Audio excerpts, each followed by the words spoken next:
everybody. Welcome to inPsight Radio. I am your host, Danielle Egnew, and you are a fly on the wall to everywhere. How is everybody? Happy week. Oh, man. I mean, it has been a crazy week, right? And I keep saying this every week. It's been a crazy week. One of these days, I'm going to pop on the air with you and say, wow, nothing at all happened this week. That's so weird. But until then, yeah, a lot's going on in the world. You know, we've got a lot of planetary retrogrades. We've got people trying to figure out which way is up. I mean, we literally are trying to figure out who as a species we are right now. It's a thing. It's a big deal. So if you're feeling a little tired, just make sure to take time to rest. Take time for yourself. And I know that sounds so cliche, right? Yet, literally, gang, I read for, hundreds of people, thousands of people, lots of people a year. And one of the most predominant messages for people, especially from their angels, is that we really do not take the time for ourselves that we should be taking. I mean, we just flat don't. We don't take the time. So that ends up being pretty harsh for us, over time, because there's only one you. There's only one you for your family. There's only one you everywhere in the world. And so just remember, gang, I know it gets pretty hectic and I know we have a lot of responsibilities out there, but just remember there's only one you. So take the time to rest. Believe me, nothing's going to fall apart. Very rarely is something going to fall apart in 5 seconds. That just without our participation. That's a very rare thing. Unless someone is drowning, you can sit it out for 5 minutes and rest. And today's podcast is a walk into the paranormal for me, and I love that because I have a tremendous amount of my career that has been spent in the paranormal realm. And it was such a big deal in the early 2000s to the mid 2000s to go ghost hunting. And people are still ghost hunters now, yet I'm more speaking about a big deal in media. It was a really big deal in media. So, when I would get asked as a psychic to come in, and I can't tell you how many TV pilots that I did that never launched, because you shoot a pilot, and TV is a really complicated, it's a crazy complicated thing, gang. We've got Road Angel going, and it's so amazing. And I'm so excited to have you all be able to see Road Angel. And of course, the minute I can tell you where it's going to be released and when you can watch, the minute I get the green light to do that, I will. Yet what I can share about you about Road Angel and television in the meantime is that TV is a pretty rough industry. It's rough. You don't just go out and make a TV show. And back in the early to mid to even sort of the semi-late 2000s, I was the psychic, who was going into these haunted places and talking to the spirits because that's what television wanted me to do. That was literally my big fat job, was to go in there, talk about a haunted location, talk to the spirit, translate for the spirit. And heck, that's no skin off my nose, gang. I translate for angels. I translate for deceased people. I translate for spirits, off-worlders. It really doesn't matter. It really doesn't matter. If it's a being, I'm happy to translate for it. And so back in the I like to call it the golden era of paranormal TV. Back in the golden era of paranormal TV. The producers would have us come in and we would set up and we would determine where the ghosts were. And it was about in that time frame, about 2009-ish, when I shot and directed Montgomery House, The Perfect Haunting. And I've had you guys writing to me saying, when is this available? And we've been having difficulties, believe it or not, just with the DVD production, because DVD production is on the downturn. Everything is digital right now. So rather than going that direction, we're going to digitize Montgomery House and go ahead and put it up so people can actually rent it, and it's kind of a cool deal. And that hasn't happened yet, but it's on our to-do list. It's on my team's to-do list of things to do. So back in the day, I would go in and we would basically deal with a haunted location. And one of the things that I always found so startling was that in the more sensationalized days of paranormal television, which was during that time frame, you had very well-meaning producers that were trying to stir the pot and make sure that whatever content you were creating on that paranormal TV show was as startling as possible. Okay. So I'd be walking around and I might have a little earpiece in and, I've got a producer yelling at me in my ear saying things like, okay, act scared now. Or, okay, can you look up and look startled? And I generally just blew off that line producer because I didn't want to do that and it was disingenuous and I wasn't going to do it. However, I still got called onto these shows in spite of my innate defiance to pretend there was a spirit in the room. And one of the things that I ran across on a regular basis, and I still do, I do a tremendous amount of work with spirits who have not crossed over. I just don't talk about it as much because I've been doing so much angelic work, and the angels work with people. And a lot of times when I go in to work with a ghost, I'm working with their angels too, because those ghosts still have angels. It's not like just because we die, we quit having angels, right? So one of the things that I find so interesting is when you go in to speak to these ghosts, sometimes they're cool. Most of the time they're cool. Sometimes they're not cool. Sometimes they're gnarly. And so today's podcast is it's a subject that I love. It's a subject I hardly get to talk about anymore, which kind of makes me sad because I think it really nods to the transcendence of the spirit and the soul. Yet old style paranormal television made ghost hunting this big spooky thing, and it was all about the evidence and can you get a ghost on camera or can you get something, being thrown at you from the spirit or whatever. And even when we shot Montgomery House, and Montgomery House was originally supposed to air on a TV network, which shall not be named, who decided not to purchase it. It was supposed to be a 2-night special, like a Halloween special, and at the last minute, the network decided not to purchase it. Yet here we had all of this creepy stuff in Montgomery House, The Perfect Haunting, evidence that we caught on camera.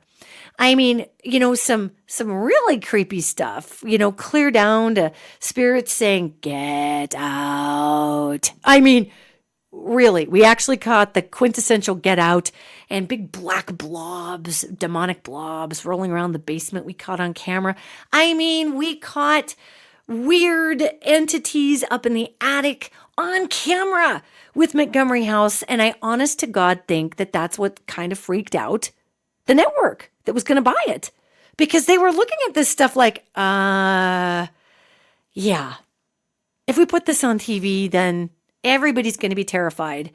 And we're going to be looking at this stuff going, oh my God, this is terrifying. That's creepy.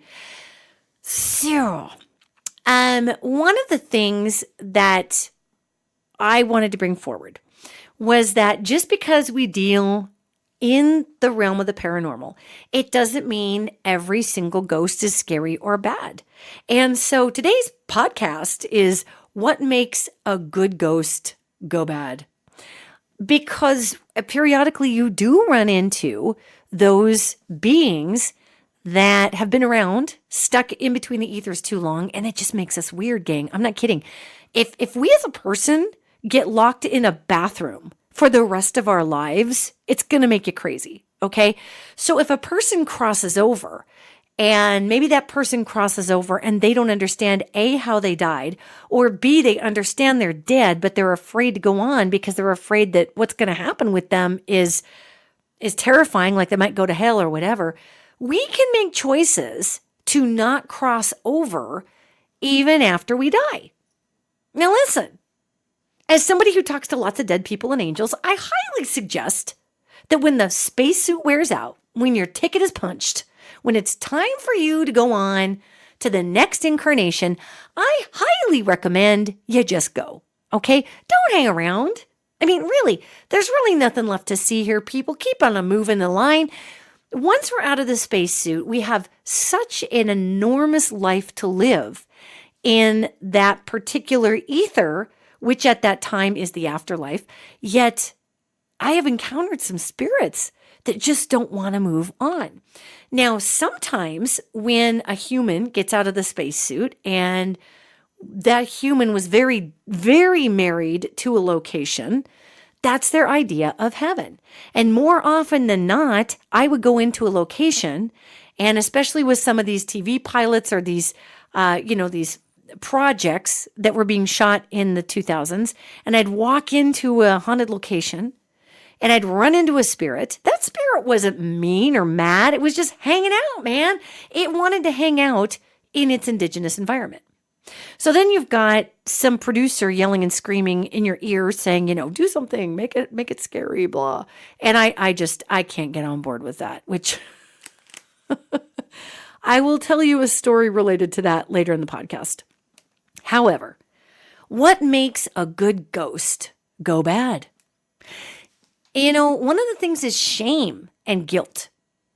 And this is one of the reasons that I really, as a person in this field who deals with beings who are ethereal, and especially with angels, I really work hard to get the point across to people that we do not need to bring shame with us, not even in this life. I mean, it's good to be contrite. It's good to have remorse.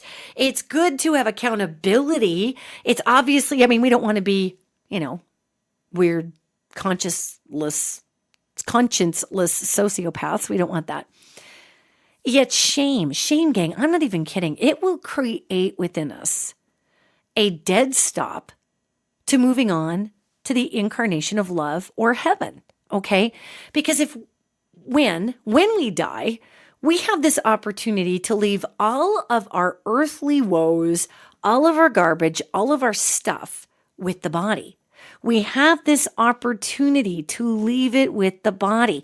If we don't leave it with the body, if we don't leave our stuff, our spiritual lessons behind in this three-dimensional incarnation, if we choose not to, go into the light, Carol Ann, if we choose not to go forward and we block ourselves out mentally and we're still too busy wrestling with our shame issues, the vibration of shame, I'm not even kidding, it literally is the iron gate that does not allow us to cross into love or perfection. And it is our choice to maintain a relationship with that shame to the point that we can't actually move forward in our lives. Now, this is one of the reasons that the angelic realm talks tirelessly about giving up our relationship with shame. Again, we can be accountable. We can feel remorse. We can feel regret. Yet to live beneath the weight of shame creates it's a buzzkill, man. It creates this roadblock to going any further in love. Literally, it's not a good deal. So some of the gnarliest people, disembodied people, ghosts that I have ever encountered in my life were ghosts who really kept their shame close to their heart. So my job as somebody who can, hear the ghosts and speak to the ghosts and feel the ghosts, and that's just a trip for all of you empaths out there. How many of you have ever gone through a situation where you go into a location? It could be like Virginia City, Montana, which is a living ghost town. There's way more disembodied people hanging out and partying in Virginia City than there are people who are physically alive. How many of you empaths have gone into a haunted location and all of a sudden felt exceptionally sad? You know what I mean? Like you get that really gross feeling in your stomach, like you're just going to die inside and you don't know why. That is the empathic resonance that is coming off of that spirit that's still packing around a tremendous amount of, generally it is shame that is the gatekeeper. And again, it's not like if you're feeling shame when you die that heaven's going to spit you out. it's not that dramatic, okay? It's more like the vibration of the shame prohibits the amalgamation of the spiritual particle matter that is the soul from becoming one with that 5 and 7 and 9D vibration of perfection, or what we like to call heaven. Shame is a very low vibration, and it's a little rough for people. So what I get the opportunity to do when I'm dealing with spirits is to talk to people at times about why they are disembodied and still feeling so much shame. And what's really a trip is to hear these spirits tell their tales. The burdening of the soul is huge with these spirits. It's huge. So then I have the opportunity to try to translate for their angels. Now one would be thinking, why the hell does a spirit need a human who is still in a body to translate for their angels? Because, technically speaking, shouldn't that spirit be able to commune with their angels directly? Well, the answer would be yes. Yet what I'll tell you is, when we have a human being who gets out of the spacesuit called the body and is running around in our ether sphere, it doesn't want to cross over. The human being will not go with its angelic emissaries to the other side. It just won't go. Like that really stubborn guy in the bar who's had way too much Mad Dog 2020, way too much cheap Everclear, and he just won't leave. So you've got the bouncer over there saying, hey, look, buddy, you need to head out, okay? You need to be gone, bye-bye. B-U-H, bye. However, that person is afraid that if they go with the bouncer, they're going to end up in the parking lot. They're not going to be able to find their car. They can't find their friends. They're going to be lost.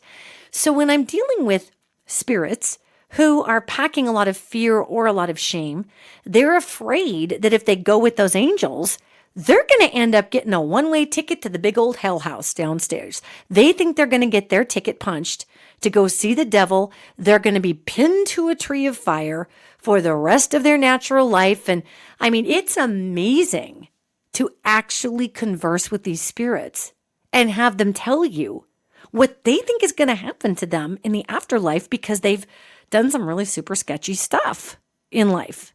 It's a little weird. So there is a misconception, in my opinion, and my job is to bring light to the spiritual universe.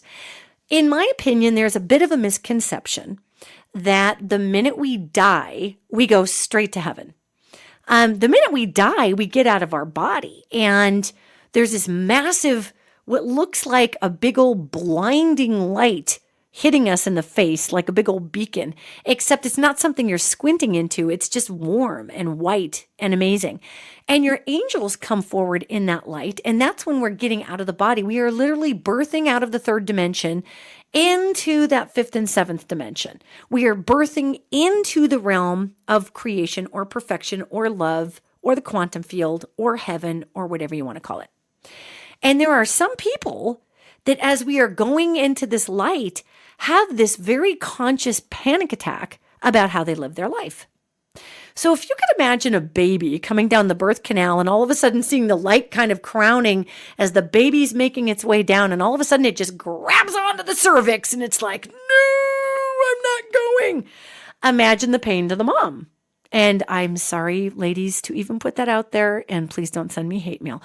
However, that's literally what happens when we as a spirit are trying to be birthed into perfection and we don't go. When we freak out that we're going to end up burning in hell or whatever our freak out is, it actually pulls on the fabric of that birthing process. And those angels just have to kind of hang out and wait for us to decide to let go of that spiritual cervix and just fly on through into the next incarnation of our life, or to pull ourselves back through the portal and basically choose to run around as a disembodied spirit in this third dimension, even though we're a fifth and seventh dimension being. And I say fifth and seventh because it depends on what metaphysical modality you adhere to. Some people say the spirit realm is the 5th or the 7th, or heaven is the 9th, or whatever.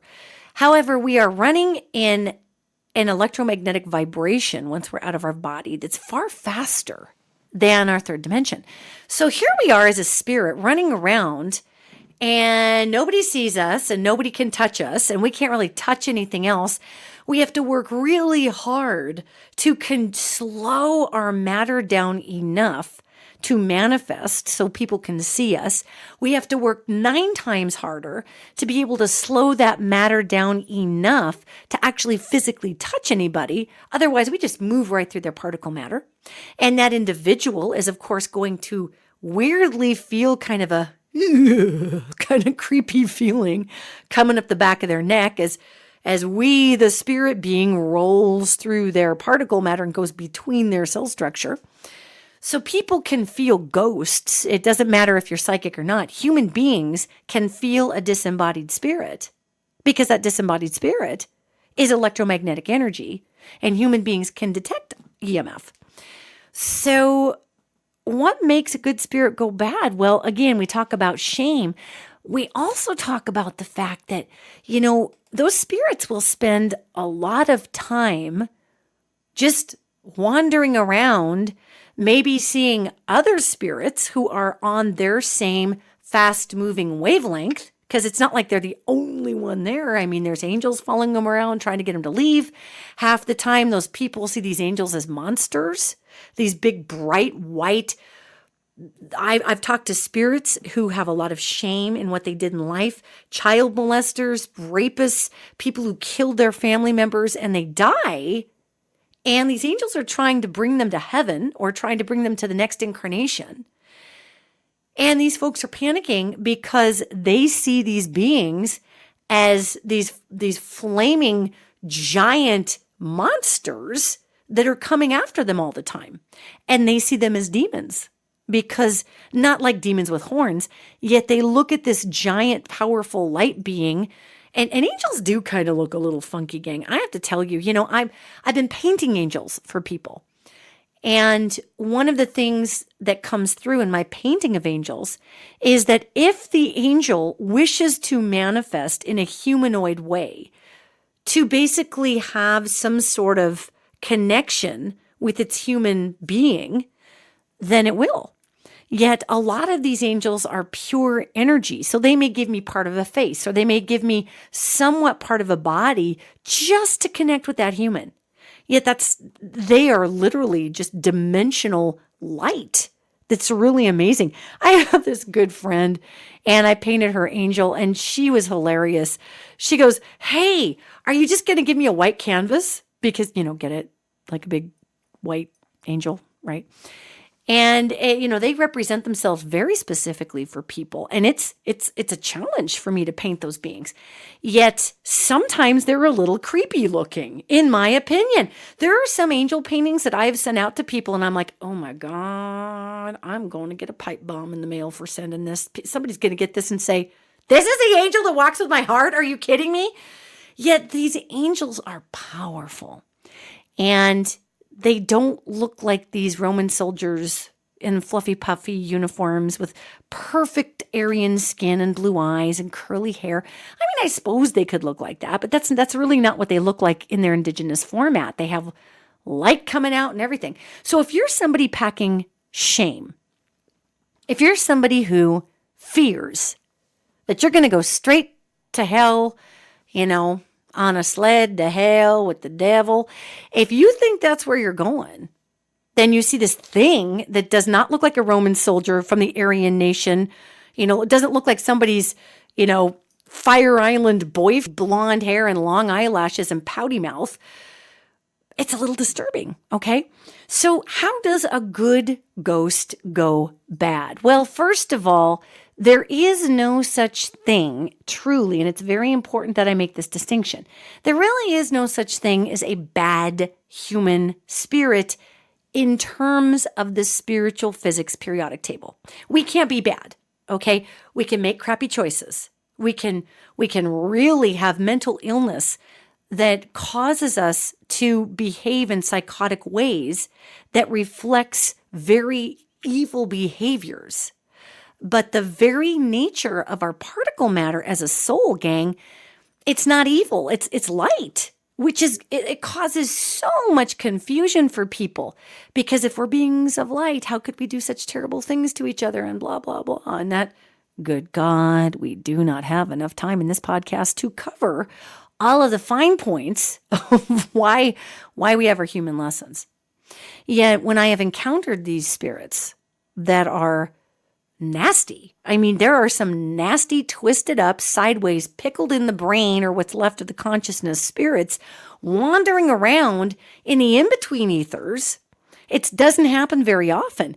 Yet when I've encountered them, a lot of those spirits were humans who participated in religion, a lot of times the Christian religion, and they were in positions of leadership and did really sketchy stuff.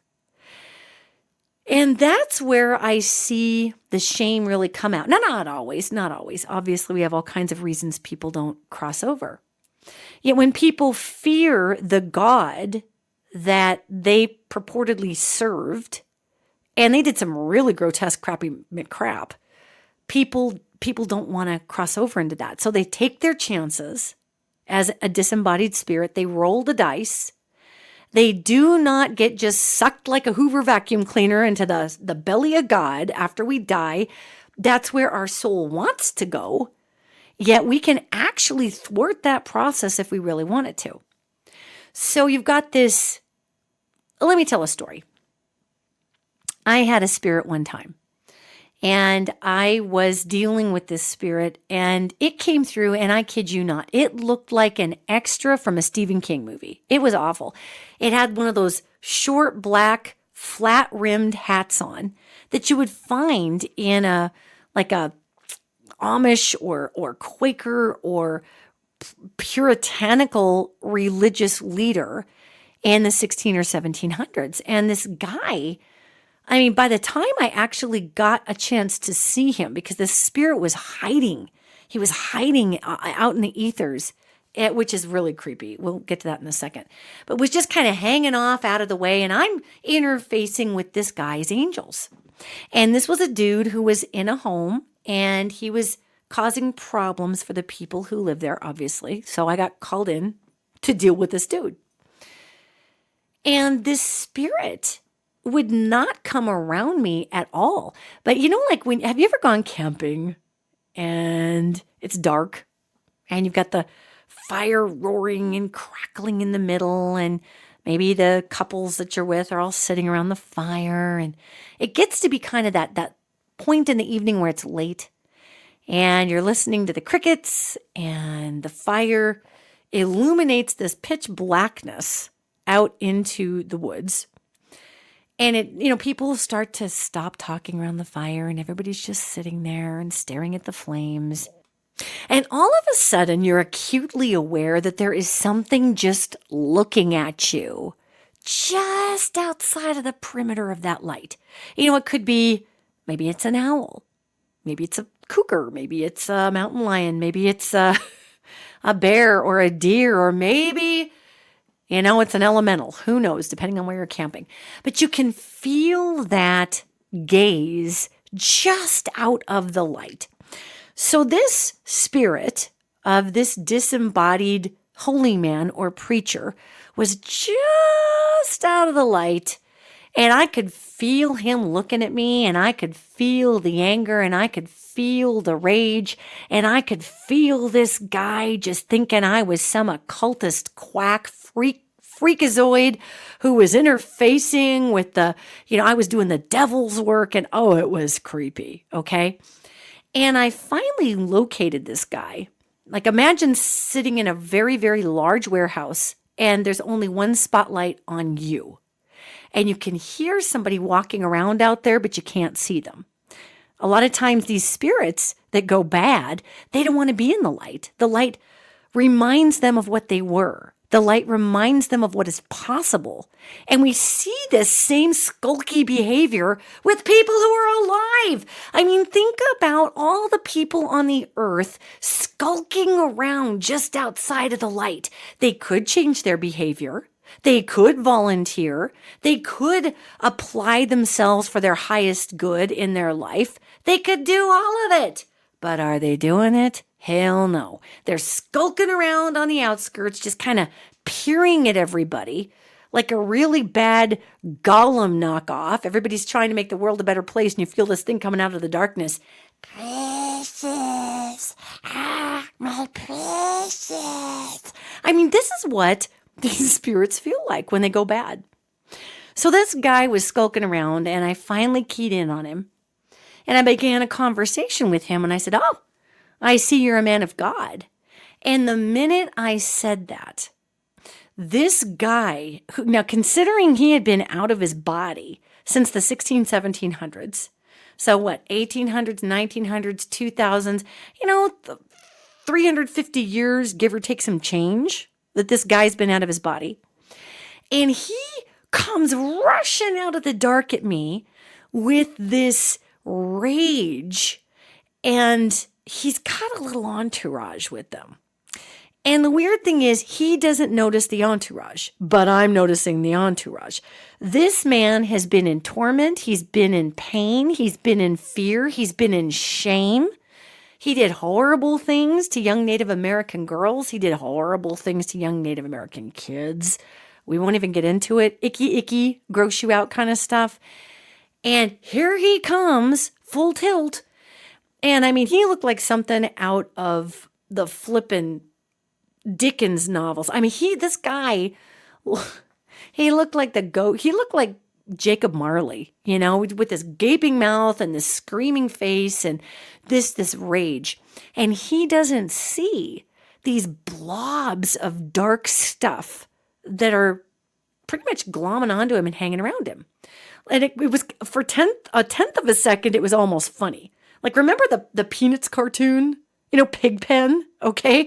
So here's this terrifying Jacob Marley looking thing with a creepy preacher hat coming out of this dark warehouse of space, so to speak. It was in a home, but this dark space, and he's got this weird cloud of darkness all around him.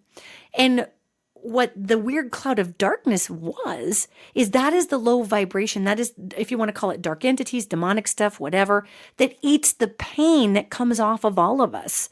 Yet he couldn't see any of it. He saw it as the darkness. Yet I'm looking at this stuff just swarming around him. And the more mad he gets, the more of these clouds come in and sit down on him. And like I said, for a tenth of a second, I'm like, oh my God, you're spiritual pigpen. How seriously can I take this? This is weird. Yet, my job was to talk to this man, explain to him that he wasn't going to go screaming to hell for the things that he has done. Explain to him that he was living in this in-between ethereal vortex and hanging on to the old spiritual cervix and not passing on through to the next space of his life. And my job was to translate for his angels and talk to him about moving on. So, when a good spirit goes bad, there's a lot of denial there. So this guy's example, I'm trying to talk to him about what he did in life, and they're showing me what he did. And pretty soon, long story short, too late for that, but I'll get to the end. He basically ends up he goes from this grotesque configuration of what he sort of remembered himself looking like. And you have to remember, he's been out of his body for many, many years. And this is his idea of himself that he is presenting himself as. So he's looking kind of monsterish. His arms are a little too long and his face is a little too long. And, we kind of forget what we're supposed to look like when we're out of the old spacesuit after a while. Even though we're looking at people, our form starts to just take on whatever. And so that was weird. However, my job was to explain to him that he didn't need to bring this shame and this fear with him. And it was enough to be accountable, and it was enough to have the remorse, and that he could experience healing. And he kept telling me that these giant demonic creatures were chasing him everywhere, which were his angels. He didn't see the darkness around him because the darkness around him was something that he had gotten used to. It was a vibration he had gotten used to, so it was invisible to him. So let's think about this for a second. Let's just think about this, and I'm going to put a pin in that. Let's think about our everyday life. And, a lot of us have some pretty tough things we got to deal with in life. And when we need to deal with those issues that come up, if we are in a rough environment that may inspire out of us actions we normally wouldn't take, that we feel at a later time maybe compromised our cool or compromised our integrity or whatever. Crap happens in life. And sometimes we just have to, as my friend Holly would say, sometimes you just have to make the best wrong choice that you can, given the wrong choices you're presented with, So we think about this. We as human beings can literally, like the frog in the boiling pot, we can get boiled a quarter of a degree at a time in the roil of darkness or low vibration or fear or sketchy energy or however you want to look at that. And we in our everyday life have this happen. I mean, how many times have you actually gotten to a space in your life, in your past or maybe now, and you realize, oh my gosh, this job that I've had has completely compromised my integrity. Or this relationship that I've gone into, I have allowed my integrity to be compromised. Or to take that even a step further. How many of us have gotten out there and pretty soon it's the habit to compromise our integrity, right? So, this happens in our everyday life, gang, and all of a sudden we wake up and we have that freaky John Hughes epiphany moment and we're like, oh my God, I can't believe I turned into this creep and we go to 50,000 yoga classes and we get a bunch of, we get exercised and we do our penance and we go to church or whatever it is. Go work out, whatever. So you can imagine that a disembodied spirit who has disembodied itself while it's carrying all this shame and fear and it's being surrounded in this dark stuff, which it doesn't know what's going on. It just knows it's weird and it feels weird.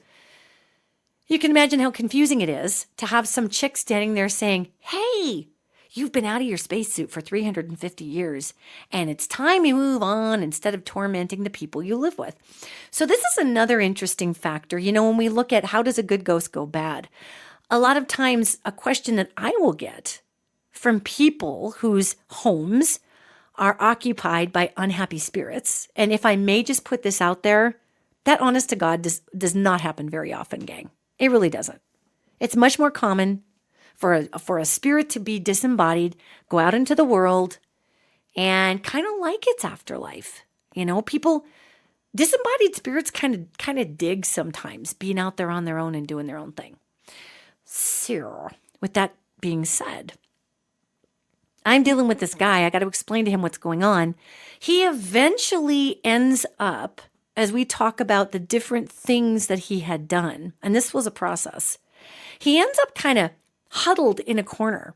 And all of a sudden, he looks a lot more like a person and less like this weird 1930s vampire knockoff in a bad movie. And he's about, I would say 18 or 19 years old.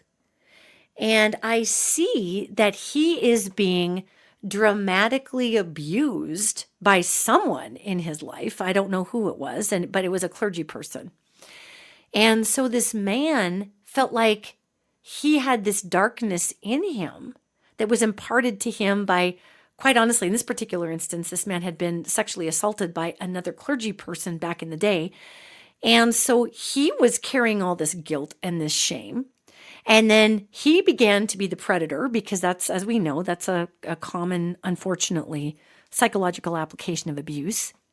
So once he became this vulnerable, 18, 19-year-old guy, then we could have a rational conversation about why he was not a piece of dirt that was going to get drugged to hell. And this was about an hour and 20-minute long, 2-hour long discussion with this guy. And he finally decided that it was okay for him to go with his angels and cross over. And I had to speak with him in terms of his faith. And I asked this guy, I said, do you believe that the omnipotent God in heaven can make anything be, can allow you anything? And of course, yes, once this guy was out of his, Skeksis phase, then he could actually talk to me. And he said, of course, and Jesus is the Almighty Savior and is blah, blah, blah, blah, blah. And it was actually a little hard to understand him because he had some vernacular that was rough and a really funky accent, actually. So I'm talking to him, and I said, well, I'll tell you what, since Almighty God can allow anything, then have God, if you actually are punished and sent to hell, then ask God that your penance is to come haunt me for the rest of your life. If you were sent to hell, I give you permission to come back and terrorize me every day of the rest of your eternal soul's existence. And that's how you can work off some of your penance in hell. And he actually kind of cracked a smile, which is the first time that happened. And basically, long story short, he says, okay, and off he goes. And he didn't come back. And I talked to these people, and they never had him back. And it was an older home, and the home is on the East Coast. So, that's kind of par for the course for some of those vortex portals. Yet a good ghost can go bad when we decide to bring with us really twisted up stuff upon our death. And let me tell you, gang, it's really, really, really, really hard to do that. It's hard. It's hard to grab the old spiritual cervix and not go on to the next side. It takes a tremendous amount of effort. And if you think about human beings, we exact a lot of effort if we're super afraid, right? I mean, look at our world right now. We've got all these folks that are making these outrageous claims one way or the other in the world because they are very, very frightened. We have all kinds of things going on because people are very frightened. Fear is a big motivator. And there's a really strange little window when we cross over, when our body dies, and here comes this big white tunnel, this white light, this flood of love, this unbelievable peace that comes over people. I mean, it's like the closest I think I could probably akin it to is I have some clients who have recovered from heroin addiction.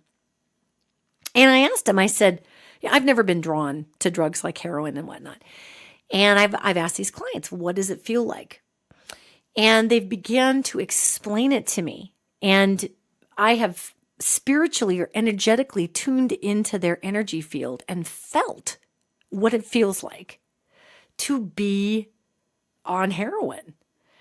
And what I can tell you, it's like if you could drain every ounce of anxiety, pain, hesitation, fear, psychological distress, all of it, just out of your consciousness. I mean, it is a blissy feeling, which I can understand, I suppose, how people get hooked on that, considering that the world can be a touch challenging.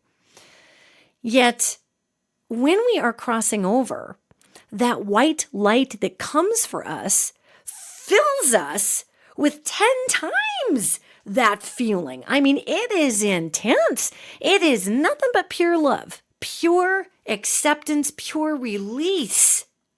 So you've got to figure, how self-hating must a spirit be to deny that? And we do have free will, gang. Again, it's not like God just whips out the old spiritual Hoover vacuum and sucks you out of your body and floop, up the tube you go like an interesting George Jetson cartoon, and poof, you're into heaven and there's old Rosie handing you a martini. It's not quite like that.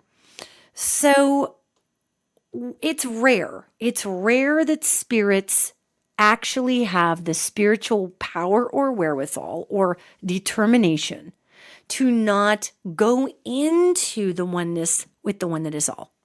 So if you do have a spirit knocking around your house, thanks to our fascinating, sensationalized television programming and our paranormal shows, we of course, tend to think, first of all, everything's a demon, which it's not. We think all ghosts are evil and bad and want to torment us, which they don't. Sometimes spirits are legitimately lost, especially people who die very suddenly and turn around and see their body laying on the floor. And that is just a shock to the system. It's a shock to the consciousness. And so the consciousness will matrix that out and be like, I'm not looking at that. That's ridiculous. And if you think that can't happen, let me tell you, my cousin Jason Kachardi, Jason lost his battle with depression years and years ago, and he took his own life. And I was pretty darn close to my cousin Jason. And I was living in Los Angeles, and Jason was in Montana. And he had a very challenging partner who was addicted to drugs, and it was very difficult for Jason because he was this massive empath, and he was gorgeous. He looked exactly like Rob Lowe. I mean, seriously, big old long curly eyelashes and just a beautiful human being on the inside and out, big healer. And it was around 2 p.m. in LA, and I had gotten out of the shower, and I was drying my hair and doing whatever I was doing. And this spirit walks around the corner and stands against the doorway and just looks at me and smiles. And that spirit looks exactly like my cousin Jason. I mean, dead freaking ringer, from his plaid shirt to his high-waisted jeans he used to wear, the stonewashed jeans in the 80s, remember those? And his, he had kind of that curly hair, and, he kind of liked the short in the front and a little longer in the back, party in the back, short in the front. And here was this spirit standing there, and I looked at him, and this guy with a big old gorgeous smile, just like Jason had. And of course, I'm buck raving naked because I'm blow drying my hair. Okay, just got out of the shower. And I looked at this spirit and I said, God, you look just like my cousin Jason. And this spirit laughs. And I mean, down to the gold chain. My cousin liked his gold chains Italian. He had his gold chain on. And I said, dude, you got to get the hell out of here. I mean, don't be a creeper and just watch me dry my hair, you weirdo. Get out of here. And here this spirit stood there, kind of with his foot up on the door jamb, just kind of with his arms crossed, looking at me, smiling, like he was waiting for something, right? Well, I go back and forth about 20 minutes of this, look, you look exactly like my cousin. Oh my God, I can't believe how much you look like my cousin Jason. Get the hell out of here, get the hell out of here. Finally, I start to ignore the spirit. And the spirit gets really, really sad and just looks at me for a while and still stays there. And I don't even look up. I'm like, dude, I am not looking at you. Just go, okay? You're creeping me out. So eventually the spirit just goes. And about, 45 minutes later, I get a call from my mom, and my mom says, your cousin Jason killed himself.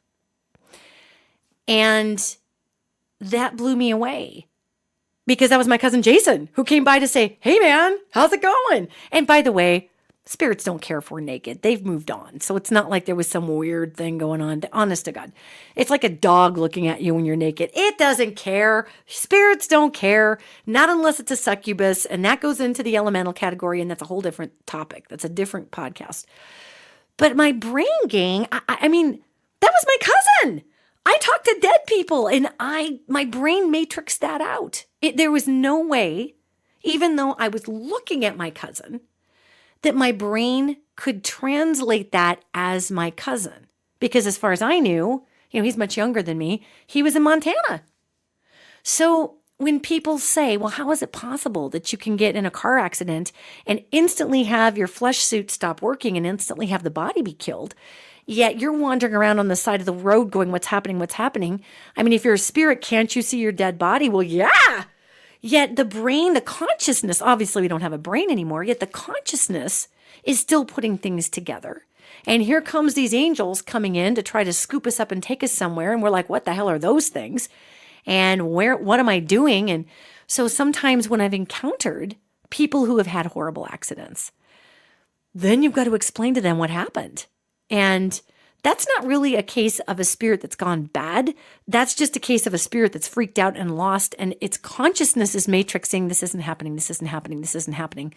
And again, keep in mind that our consciousness determines our reality, okay? So again, to recap, it's not like we go flying out of our body and we're just sucked up into the big Hoover vacuum into heaven and off we go. There's a period of release. There's a period of conscious acceptance as we go into the next phase of our life. And, I'm really looking forward when it's my time to get my card punched and I head off to the party barge. I'm just going to relax into that process because just the little teeny bits that I've gotten to feel from that euphoria that comes with the connection of the hereafter, that's something I want to be a part of. Yet if I'm somebody who hates myself, pretend that I am, then I'm not going to want all that love, right? That's going to freak me right out, and I'm going to arm lock that. So good spirits can go bad. Good people can take on bad behaviors when we separate ourselves from love and when we separate ourselves from light.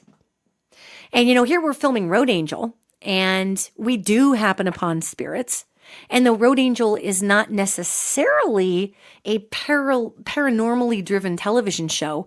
We do run into spirits in the work that we're doing.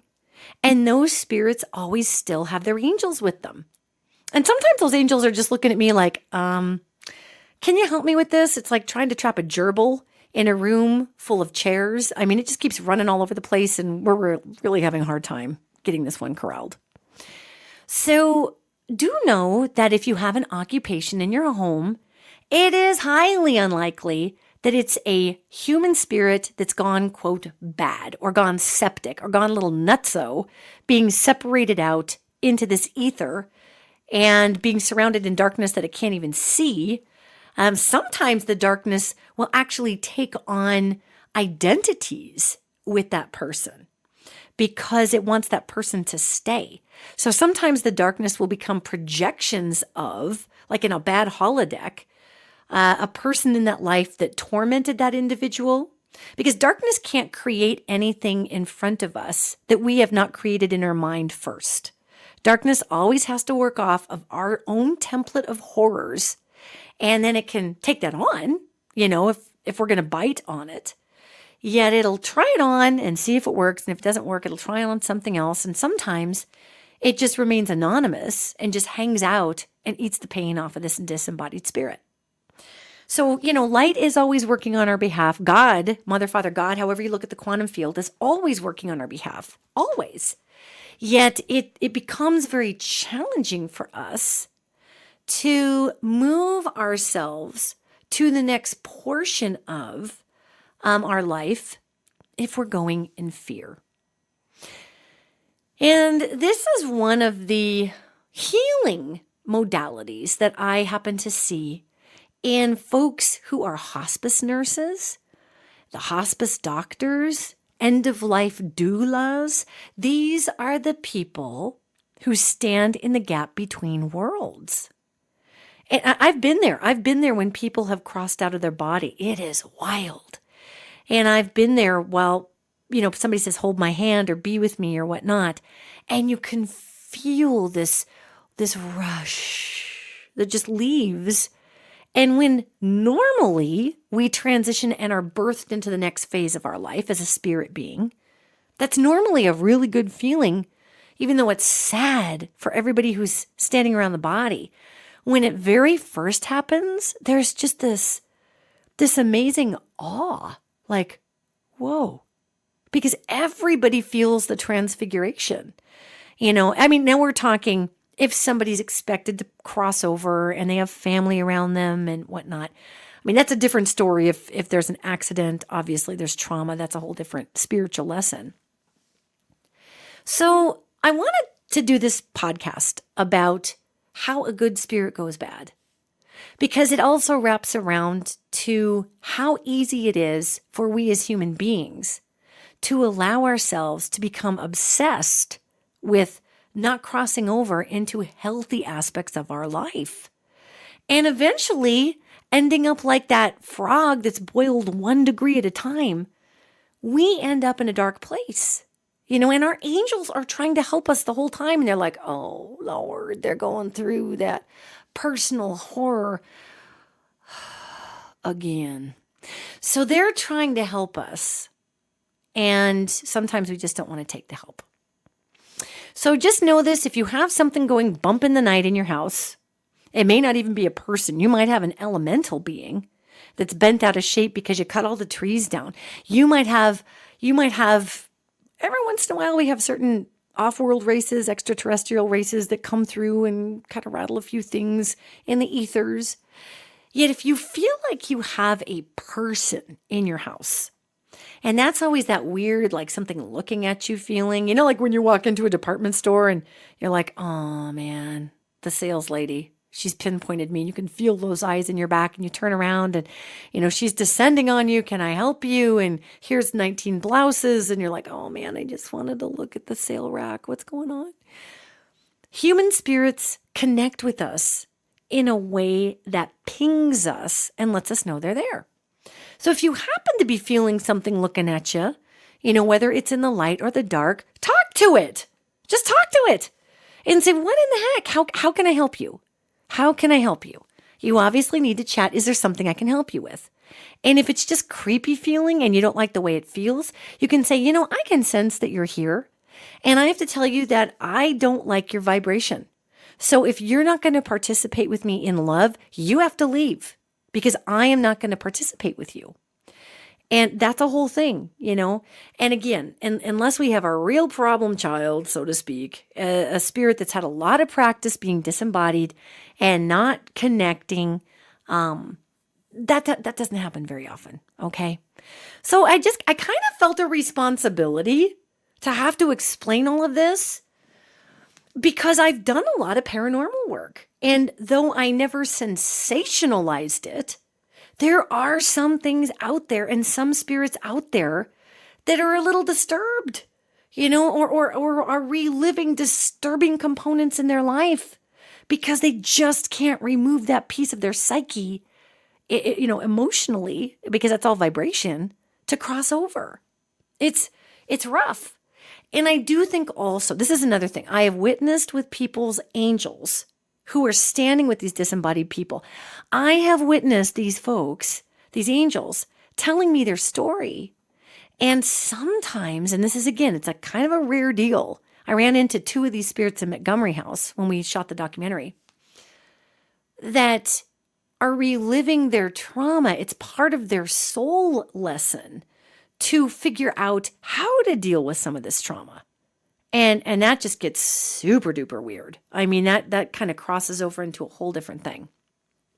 So there's a million reasons why people might hang around, but most of the time we go. We go because it feels good. We go because it feels normal. Most babies coming down the birth canal just come out. And once in a while, one might go breech and we got to kind of reach up there and turn the baby around and, tuck its head a little bit and give it a little bit of help. But think about how many babies just shoot down that birth canal, and that is really more so the way that it goes with us when we are birthing into the other side. That's one thing I'm really, really proud about with our Road Angel TV show is that whatever I'm doing, it's just whatever's happening. There's the producer, Mary Erickson. She's not over there telling me to play it up for the camera.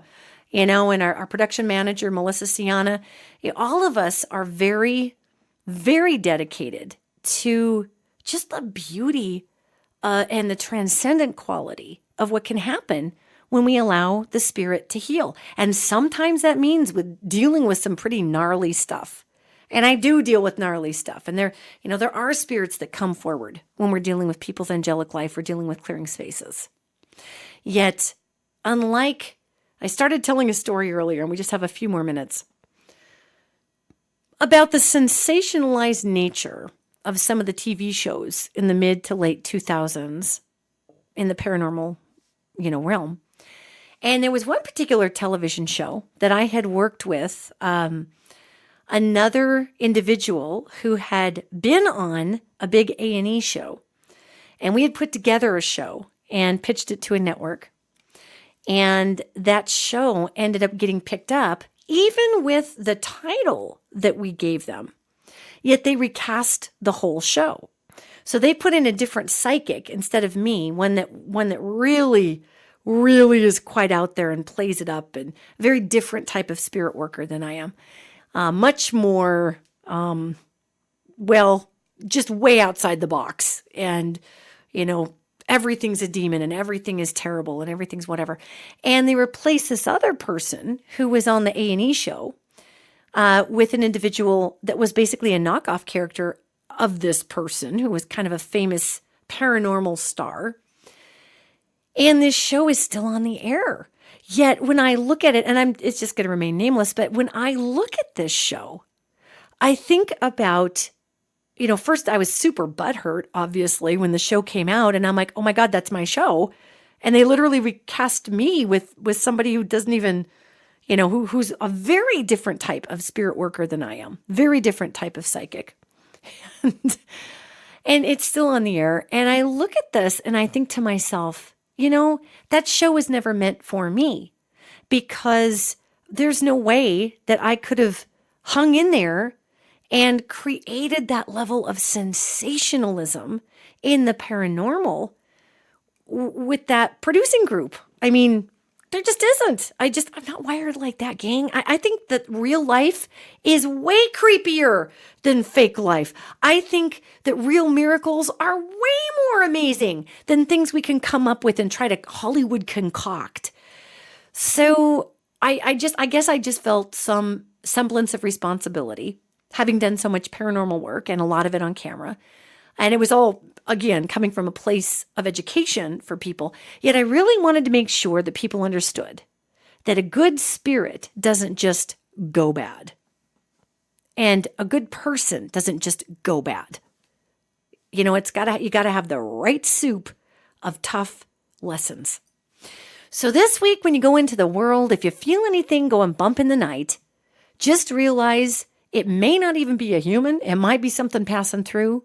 Yet recognize that not everything that we can't see is evil. And if there is something weird out there, we don't want to be putting the evil smokestack into the ethers, because that basically calls in what we're afraid of. Understand that we are creatures of light, and we can relax into birthing into our next incarnation. And that's what these angels tell me all the time. And that's what I get to see all the time. So it's not as creepy as we'd like to think. Although once in a while, you get some really good evidence on camera. I gotta tell you. All right, gang, everybody, go have a light-filled day. Go have a light-filled existence. Go be light in everything you touch. Recognize you're a creature of light. And I will see you next week.